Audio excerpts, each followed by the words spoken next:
Welcome back to World at War, folks. Getting this far has been tougher than any of us could ever have imagined. So yeah, your boys were successful in taking out those mortar crews. The field and the mortar pits showed us that the enemy will fight to the death for every last inch of this. And now it's time for us to start making our way further into Peleliu as well. They're making their last stand in the jungles and caves that surround the heavy guns to the point. Yes, if I remember correctly, yeah, we're all heading deeper into the jungle so that we can take on the Imperial Army's heavy artillery batteries. Capture those, and that'll be another big win for, yeah, that'll be another big win for the Yanks here.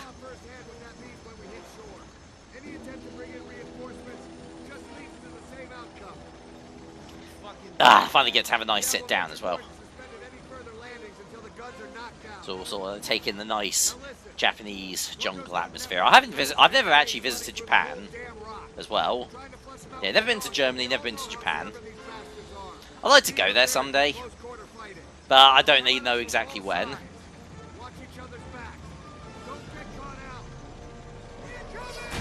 Oh, god damn it. Today wouldn't be a good day for it though. Nope, god. Oh, jeez. Oh god, my ears are still ringing. There we go. Thankfully, I am somehow equipped with a Browning machine gun. These things are normally mounted on I know that there are like two versions of this gun. Yeah, like there's like the big ones that have to be like mounted on like tanks or jeeps, and there was one a smaller variant that can be mounted on like a tripod.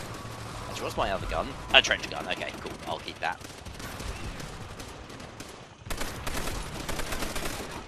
But yeah, no, like Private Miller must have been absolutely yoked in order to be able to Rambo this fucking thing.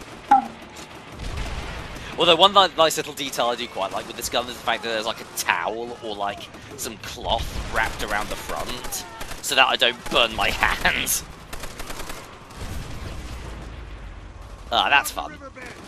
You can tell they was all like they wanted to add more machine guns. They were starting to run out, and they just went with this.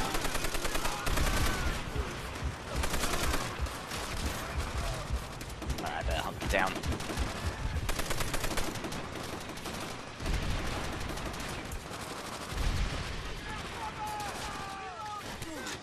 Oh, bollocks!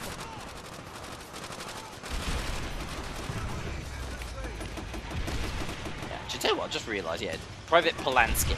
Isn't that the one of the cops from GTA San Andreas? Or is that Pulaski? I think that might just be Pulaski, not Polanski.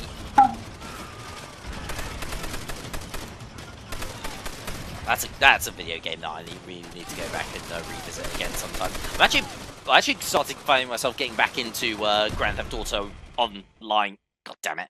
GTA Online fairly recently. Because I haven't played that game in like nearly 5 years.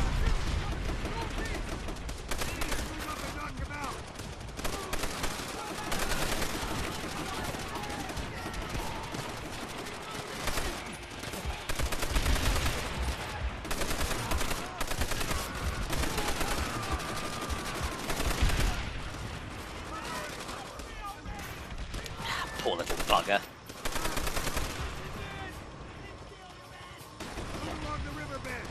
Strung up like a wee little bunny he was.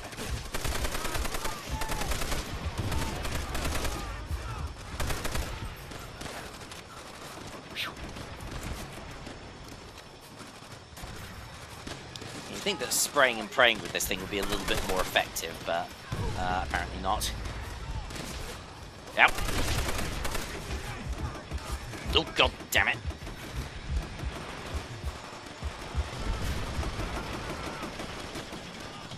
Okay. Oh, no, you don't.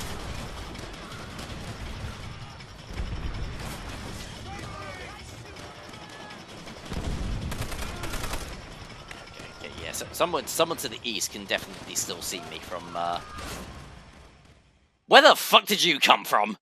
Up your butt?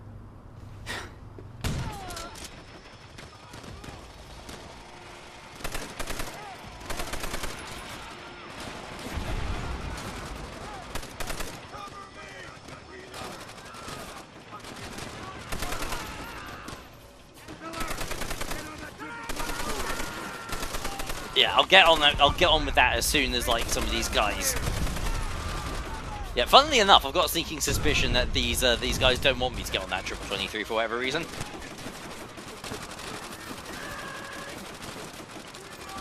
Alright, well.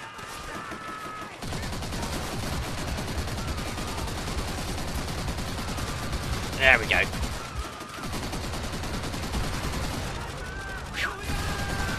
There we are. He takes care of that. By the way, I actually did a little bit of research recently, and I think I actually sort of like made a couple of interesting discoveries in regards to like Imperial Japan's fighting techniques during the war. Because I mentioned that a big part of the reason why they one of the big flaws in their combat strategy was just how suicidal they were. Because obviously, if you just throw all of your soldiers to their deaths, that's not really going to win you too many battles in the long run. So apparently, a big part of that was actually down to the fact that there was a famine on in Japan during the war, and yeah, most of these soldiers were basically half starved to death. And when given the option between dying in combat and dying of starvation, they chose dying of combat. So yeah, didn't take a lot of convincing to like arm them with bayonets and send them into the battlefield to just charge at the enemy. Yeah, I'm gonna die either way. I might as well die somewhat painlessly. There we go. Yeah, sorry chaps, I put the spring in Springfield. Oh, god damn it.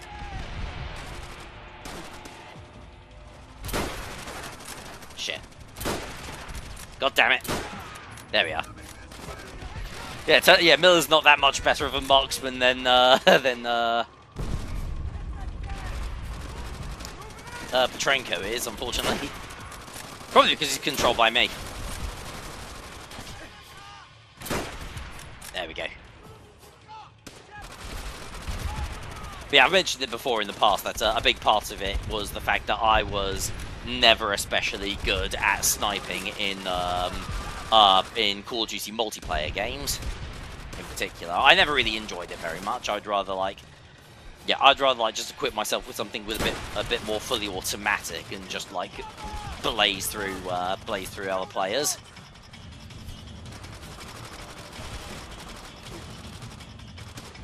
Come on. Oh, Jesus. Nope.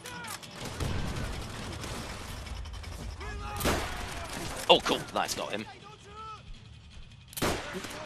Oh, and another. Alright, actually, I'll tell you what. I'm gonna grab my shot.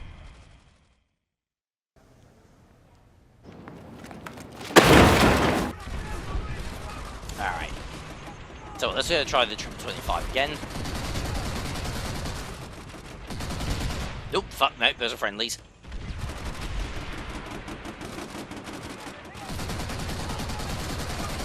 Yeah, I can't really see too well from this distance, but I think I'm making a few hits. Ooh, hello.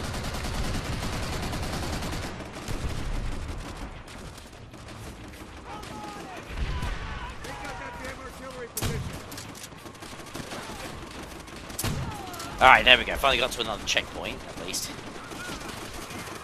Oh, there we go. Alright, nice. That's how it works. Yeah, so yeah, that's how you mount a machine gun that's got a bipod attached to it. I guess when I was using the MG42 in the previous level, I just wasn't going up to any surfaces that were mountable, I guess.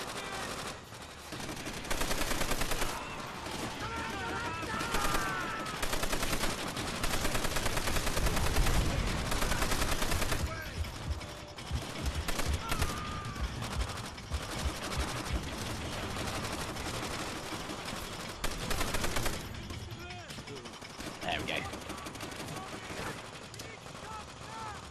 Whee! Nice. Oh, Jesus. Oh, goddamn, I thought I got you with that grenade. Oh, or apparently I did, and you just didn't notice for like 2 seconds. I don't know. Good, Marines. Move along the gully. Watch the tree. Keep it tight. All right. Bear with me for a moment, chaps. I'm reloading. Nice. There we go. Yeah, no, I don't think there's. I think I got a few more shotgun shells at the very least, but.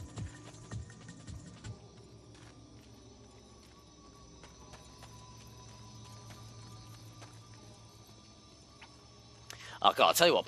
They're like talking of like yeah, sort of like Call of Duty games. I'm also going back and replaying World at War is reminding me of how spoiled I am playing like the newer stuff. Jesus.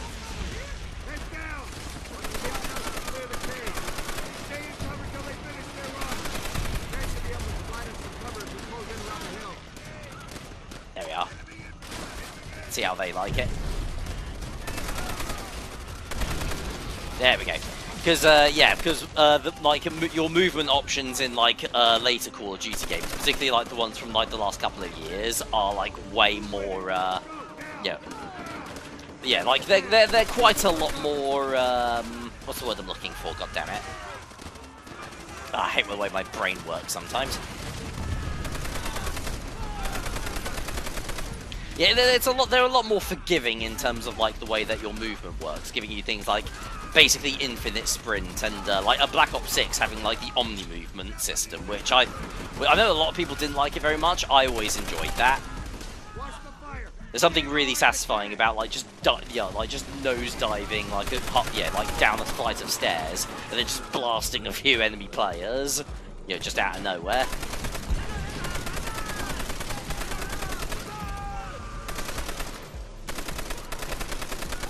Especially when they're dressed like fucking Beavis and Butthead, for Christ's sakes. Yeah, like, I'm not gonna lie, I've never really had that many issues with, ooh, 343. Another, yeah, another deep cut reference. No, actually not that deep cut, I suppose. They got another game coming out next year, hopefully. But yeah, I was never really all that bothered by like the over-the-top and absurd cosmetics that Call of Duty games typically tend to have these days.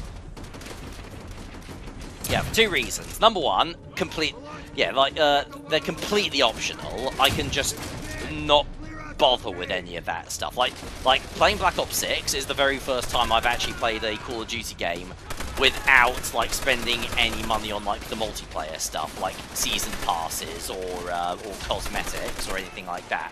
I've just played the game as is, and it's just a much more freeing and a much more enjoyable experience, knowing that I don't have to like waste my time with that, like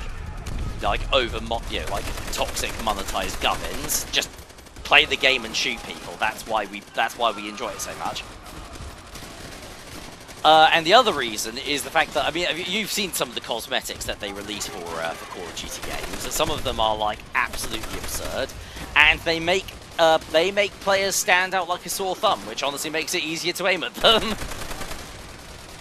Yeah, I tell you what, I found it difficult, like more difficult during like the old days of like the classic COD days with like the original Modern Warfare trilogy or like the original Black Ops trilogy, where like enemies would like constantly players would constantly like equip classes that let them use things like ghillie suits, because that stuff did make them blend in with the background, and it did make them harder to spot, and it did make it more difficult to play those games. But now that they've stopped doing that, and they're now dressing up their characters like their favorite anime waifus, suddenly they're much easier to shoot. So yeah, keep doing that, guys. You're all fucking stupid!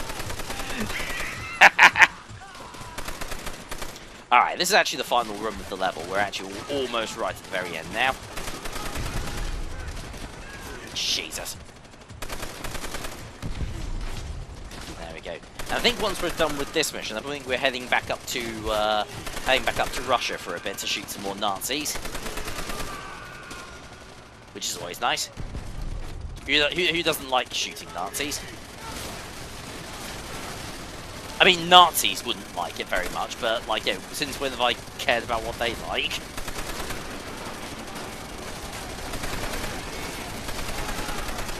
Yeah. They're the kind of people who say that the new Superman movie is going to be bad because Superman is nice to people. Like, what? They haven't got a fucking clue.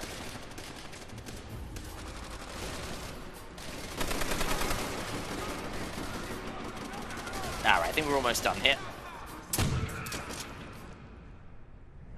There we go, now we're done. The guns are ours.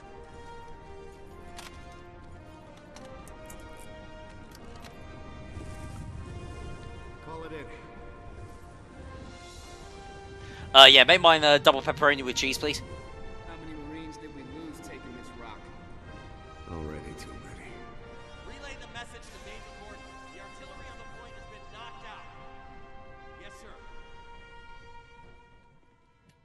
Alright, excellent. So we've taken the guns. We have lost many brave men. But it's now time to head back over to... we're now actually making our move on Germany now, aren't we, towards Berlin? So powerful that all German resistance will be crushed beneath its mighty treads.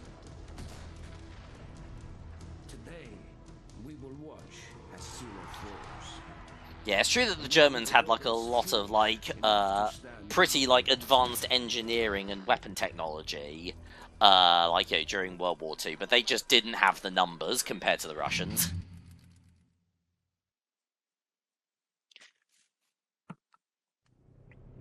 Alright, Blood and Iron. Probably, you know what? Probably one of the best missions in the entire game. For one simple reason. We have a tank.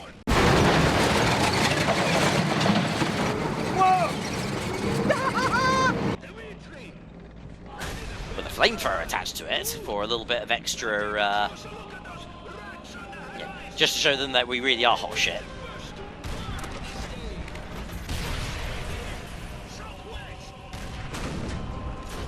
Yeah, this was actually kind of a common thing, actually, in a lot of classic Call of Duty games. The fact that, yeah, you would always have at least, like, one tank mission. I think even, like, in the original game on PC, there was a tank mission. Ow, bollocks! Yeah, the only real issue with, like, having a tank, you know, with the tank missions, however, is that you are a pretty massive target, and using things like cover is obviously a lot trickier.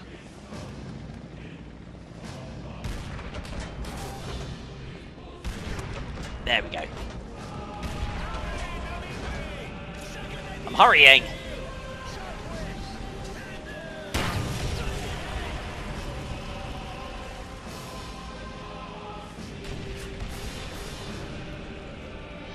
There we go. Oh yeah, there you are. That's the tank that was hitting me. Yeah, for some reason I thought it was attacking more on that southwestern ridge for some reason.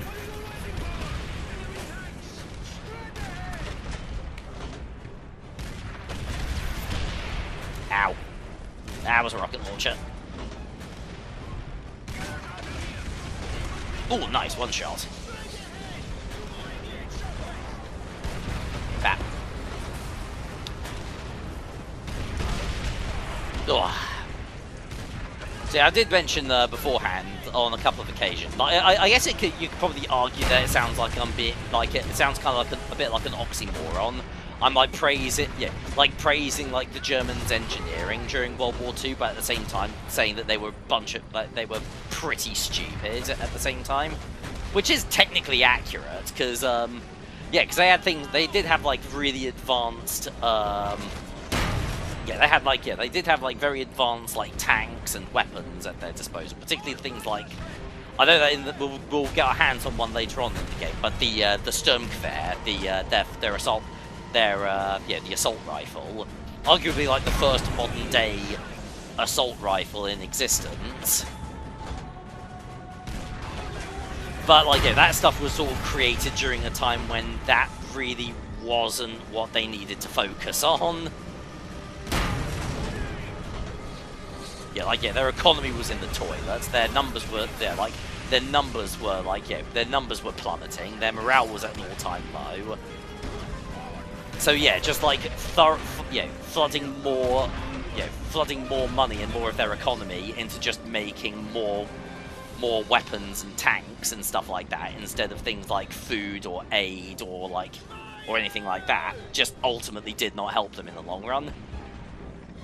But I tell you what, that actually sort of brings me on to one of my absolute favourite stories of the Nazis thinking they were being really clever when in reality they were being really, really, really stupid. The infamous Enigma Code. Yeah, that's one of my favourite examples. Because yeah, I'm sure you're probably already well aware. I mean, like they made a movie about it with Benedict Cumberbatch. Penguins. Yeah, but like the Enigma Code was basically like a special encoding system that the Nazis created in order to send coded messages across the battlefield. That was designed in such a way to ensure that nobody would be able to figure out what the messages were supposed to be. Because it was like so complicated and required not only like like ciphers that changed like once a day basically. It might have even been more often than that. But you also needed like a special machine in order to code the messages as well. Jesus Christ, man! Come on, there we go. Yeah, I think it's they're really heavily armored at the front as well, aren't they? You can get from the sides or the rear. There we go. So, but yeah, no, the Enigma Code ran into a couple of problems. Number one, it got decoded twice. It was actually first decoded by the Polish before Alan Turing and the boys at Babbage decoded it the second time with Colossus. Not a lot of people are aware of that. But the second problem, and arguably like the biggest problem, was that there is another group of people who, not just the Allies, but another group of people who really struggled with the Enigma Code and had trouble decoding it, and that was the Nazis. No way. Really? Because the Enigma Code was so complicated, and like because like their troops weren't really all that well trained to utilize it, and the fact that a lot of the time like a lot of the messages and a lot of the ciphers didn't actually arrive at base in time to... Oh, Jesus Christ, come on, just blow up. There we go.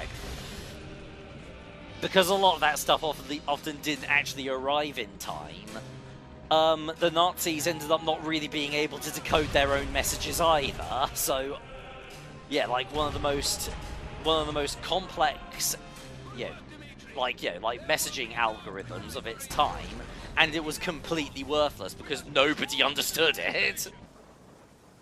You fucking shit.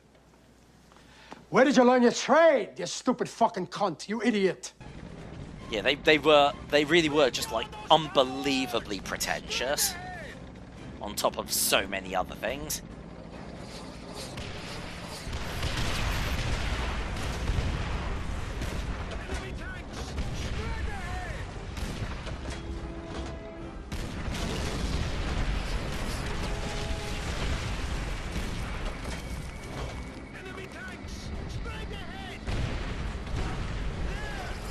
Alright, oh Jesus fucking. There we go.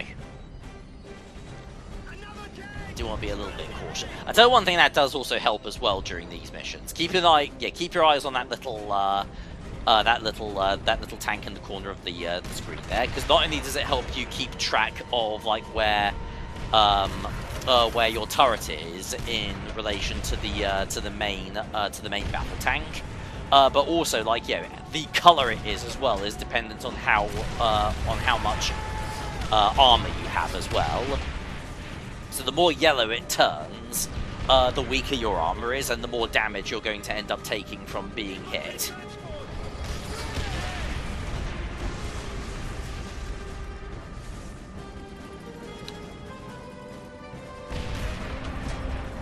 There we go. You know what? And I'm not gonna lie, as cool as it is, as cool as I'm sure as it was. Okay, yeah, now I'm in the red. I'm gonna back the hell off. I'm sure, like the game designers thought that giving us a flamethrower on this tank would be a good idea, and to be fair, it was accurate. Like, like yeah, both American and Russian battle tanks were equipped with flamethrowers, I'd rather have a machine gun. Machine guns were way better.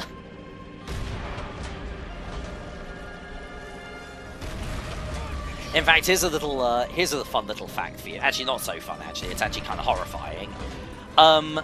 You may notice that in a lot of modern day combat, in the art of modern warfare, for the lack of a better phrase, a lot of militaries don't use flamethrowers anymore. That's not because of like some kind of chemical weapons treaty or like the Geneva Convention. Yeah, it's not like like these weapons are incredibly inhumane, so we're no longer allowed to use them by law. Like using flamethrowers would be a war crime. No, we don't use flamethrowers anymore because they're not convenient. Like, if they wanted to, like, militaries like the United States military or the British military could decide tomorrow, oh yeah, no, let's start using flamethrowers again, and they would be well within their legal right to do so, and that's pretty... I mean, it's almost certain that they wouldn't, because... Yeah, why use a flamethrower when you can just use a machine gun instead and have, like, it would be, like, considerably cheaper to run, it'll have much better range. Yeah, no, that is literally the only reason why flamethrowers aren't used in used in the military anymore. It's just because they're not convenient. With one exception, that is, and that's the Chinese. The Chinese military still has flamethrowers.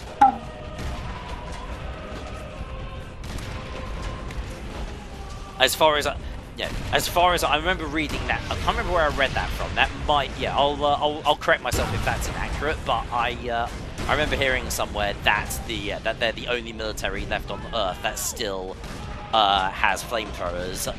That still issues flamethrowers.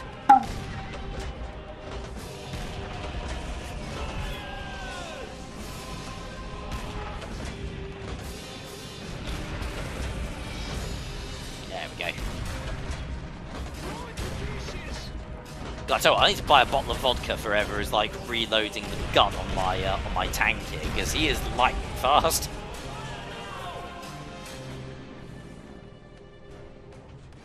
Bat.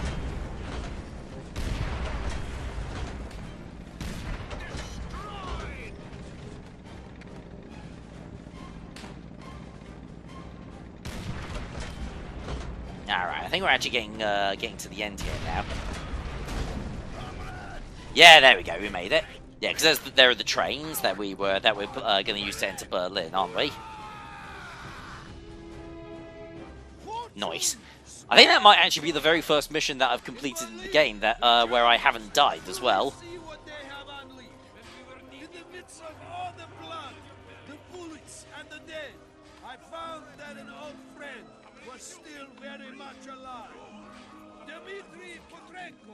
Ah, I ship it.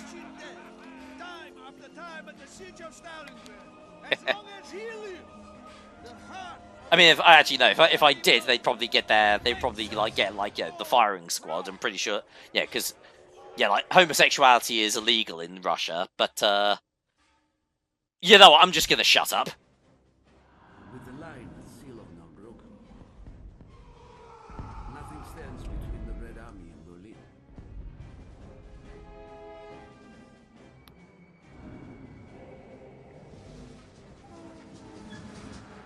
Every day, we carve deeper into German territory. Oh, I'm not worried about that. He was a Nazi.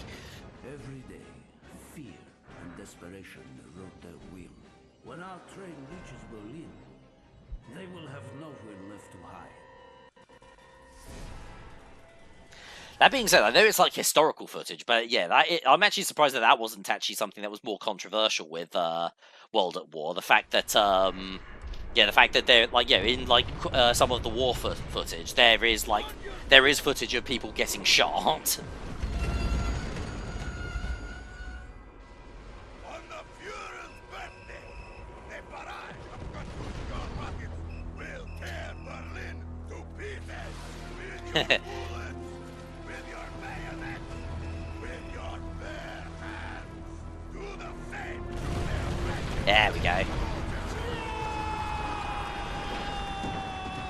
Yeah, happy birthday, Hitler, you piece of shit. Keep moving! Keep moving! Yeah, we got a bunch of presents right here for you and all of your friends.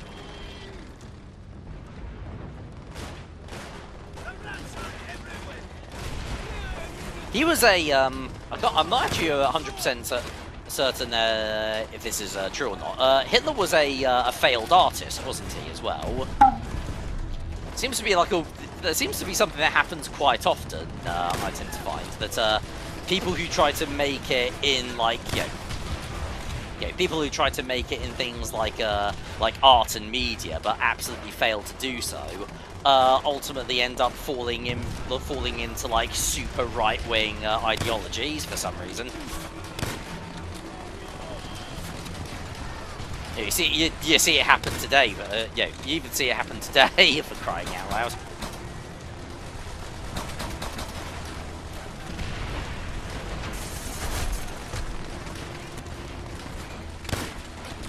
Maybe that explains like Donald Trump's tariffs. Maybe like he wrote a bunch of fan fiction that nobody liked, so he took it out on the world.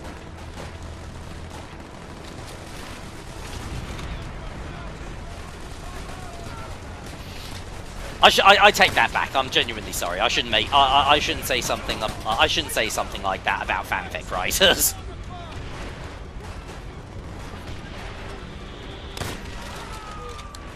All right. Yeah, swap out the Tokarev for Guevara.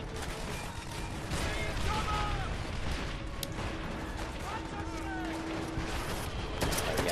I tell you, although it turned out to be like a different model of pistol at the end of the day, yeah, I was thinking of like a different version of the Nambu when I criticised it. Oh, actually, yeah, like MP40. I'll take that.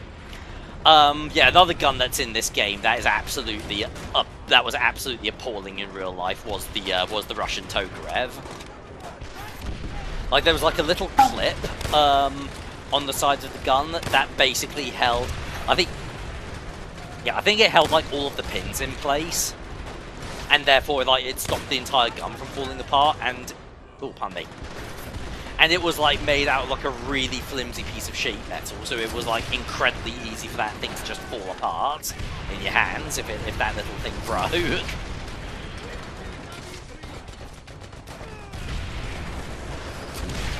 we go. It's one of the guns that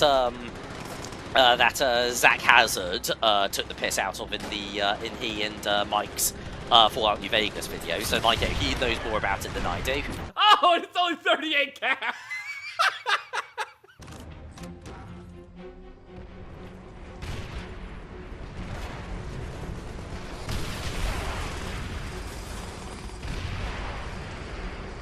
Alright, is that it? I think we've taken it. Take the building.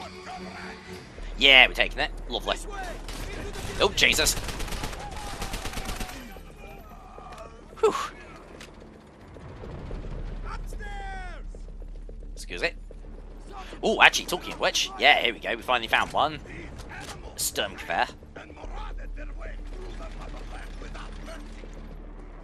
Yeah, reliable, accurate, with a nice controllable, rate of fire, and it was also incredibly expensive. Oh, actually, hang on. Do I want that, or do I, you know what? I'm actually going to swap out the Mosin for that.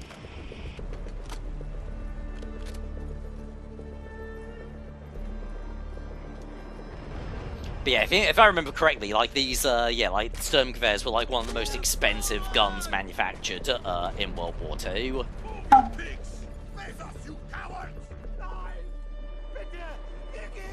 And I'm pretty confident just from like the way that both guns.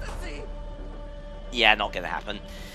Yeah, like from the way that both guns function, I'm pretty confident in saying that, like, yeah, the Sturmgewehr was also like a major inspiration when Kalashnikov built the original prototype for the AK-47. I'm not 100% on that, but like, yeah, you take a look at the silhouette of both guns, and they do look very, very, very similar to each other. Knockers. Crikey, did I just hear a third grenade get thrown as well? Fucking Nora.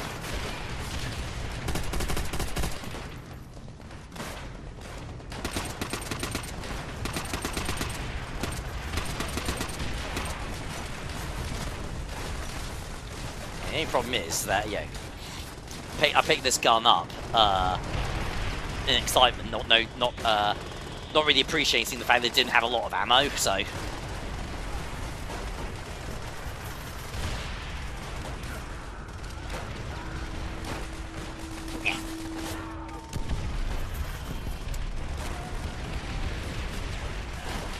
Yeah, I'll try mounting it here. Actually, yeah, there we go. That's quite good because I get like quite a nice clear aiming reticule with the MG42 here. Whereas the Browning, yeah, it had the sights up, but they weirdly weren't as clear as when you just yeah.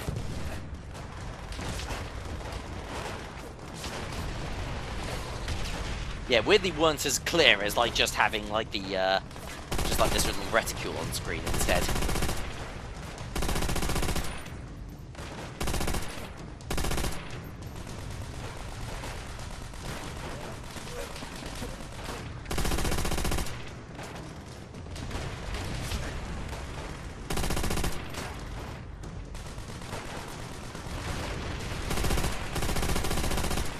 There we go. Jeez. You know what, actually, I tell you what, with all this blood and carnage going on, I'm going to talk about something a little bit more, something about a little bit happier. Like, you know, enough talking about war, enough talking about the war economy, you know, the economy of war and fire, you know, like, you know, weapons of death and destruction. I'm going to talk about video games for a bit. So, fairly recently, I managed to accomplish something I was not expecting I was going to be able to do. Ouch. But in the end, I managed to pull it off. Ladies and gentlemen, I have a Nintendo Switch 2. We got one! And it's a really, really nice little piece of kit, I'm not gonna lie. I know that some people have been, like, quite negative about it, and I know there have been, like, a fair few, like, minor issues. I think the biggest one probably being the, like, apparently, like, the firmware for the console means that the battery display isn't actually all that accurate. Apparently there's a simple fix for it, but I haven't been having too many issues with the battery myself. There we go. But yeah, no, I'm really enjoying it. It's, you know, it's larger than my original Switch. The screen is better. Like, yeah, like the magnetic Joy-Cons feel much nicer. I haven't had any, like, compatibility issues so far with my original library of games.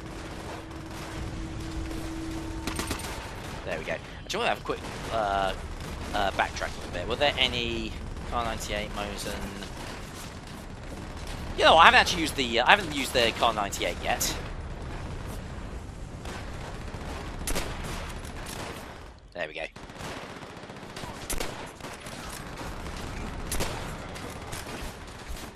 But yeah, I haven't really had any of like those like bigger issues that people have been reporting. Yeah, thankfully. Also, yeah, I also have been playing Mario Kart World as well on it, and I'm not gonna lie, Mario Kart World absolutely kicks ass. I mean, I really, really like that game. It looks fantastic. It controls incredibly well. I really like the fact that, you know, like, you have like such a plethora of costumes and like cosmetics at your disposal, which are, yeah, unlocked through gameplay, aka the correct way of doing it. All right, I think we're good. Yeah, I didn't see a. No, I don't think I did. Maybe no. Yeah, actually, tell you what, I should like swap out my This place reeks of nightmares. my MG42. Here we go. We'll grab an MP40. Keep moving. Keep killing.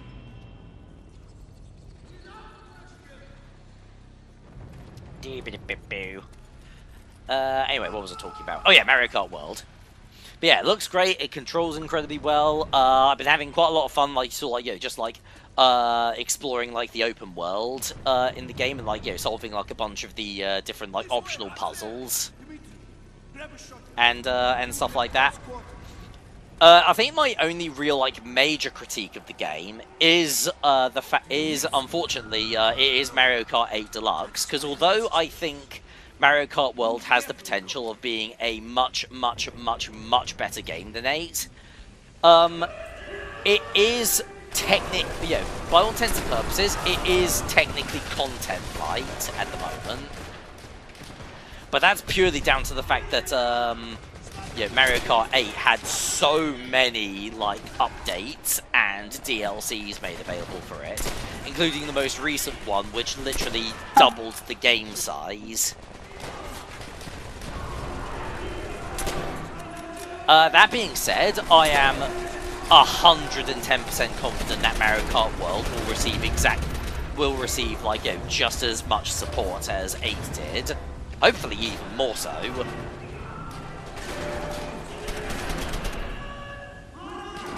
But I am curious to see what they end up doing with updates to that game. I think like I'll tell you what, I think like the very first thing we're probably going to get in terms of an update for Mario Kart World is getting some more skins for both Donkey Kong and Pauline, because they both only have one skin a pop at the moment. There we go. Now we've got a bit more ammo. Oh, and there's also some SGGs going around as well. I'll grab those too.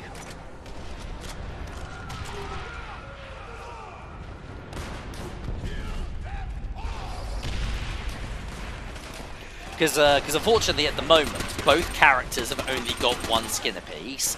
Donkey Kong has got his all-terrain skin, and Pauline has the arrow skin. Basically, what she wore when using when using like motorbikes in when she appeared in Mario Kart 8.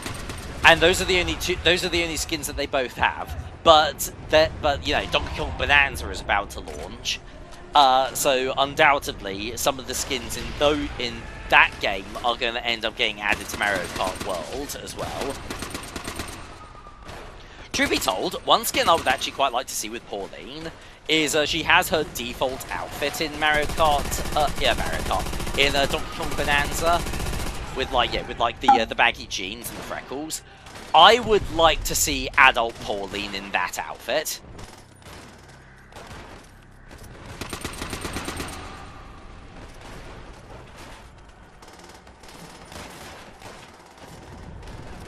But yeah, stick her in that outfit, give her the short hair with the side tail, give her the freckles. I like to imagine that, that Pauline just has freckles, you just can't see them under like she wears a lot of makeup, so you just can't see them under the foundation or something. I don't know, I think that would be a really cool, I think that would be a cute outfit for her.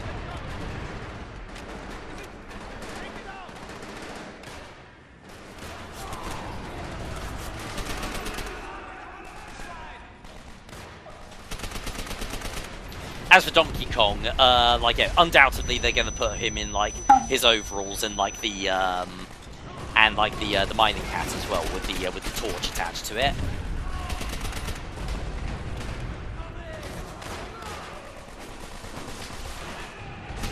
As for what I'd like to see in terms of updates for Mario Kart World, I'm actually going to say something a little bit potentially a bit controversial, because for what it's worth, I'm sure we'll get like more DK characters. Hopefully like Diddy Kong gets put in World, because he wasn't in.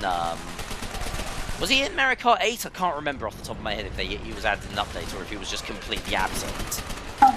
I think that when they add more characters to Mario Kart World, I think that they should not add any more Mario characters. I think we should concentrate entirely on characters from other Nintendo games. My first pick, bring Link back into the game and add Zelda as well. Yeah, I want to play as Zelda in a Mario Kart game. I think that would be really cool. Yeah.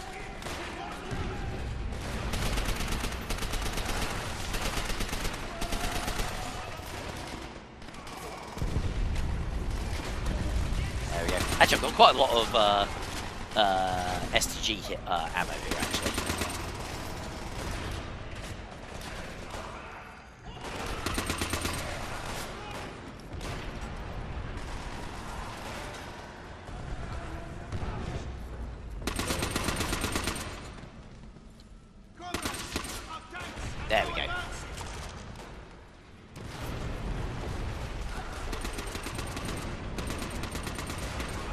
Can't hold us back forever.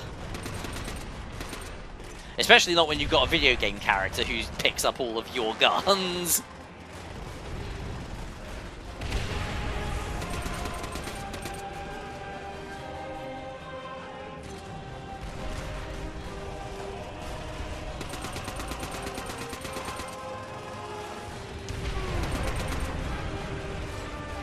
There we go.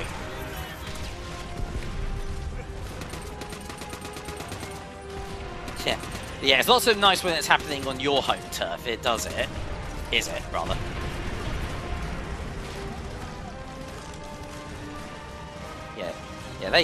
Yeah, these guys thought that they were all that and a packet of crisps when they moved on Stalingrad. Oh, the irony.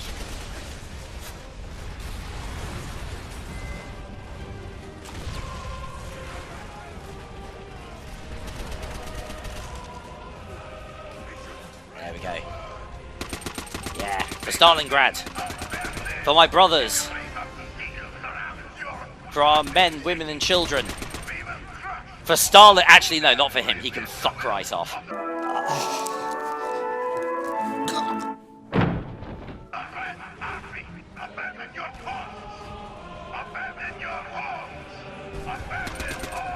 But you get the point where I'm going with all this.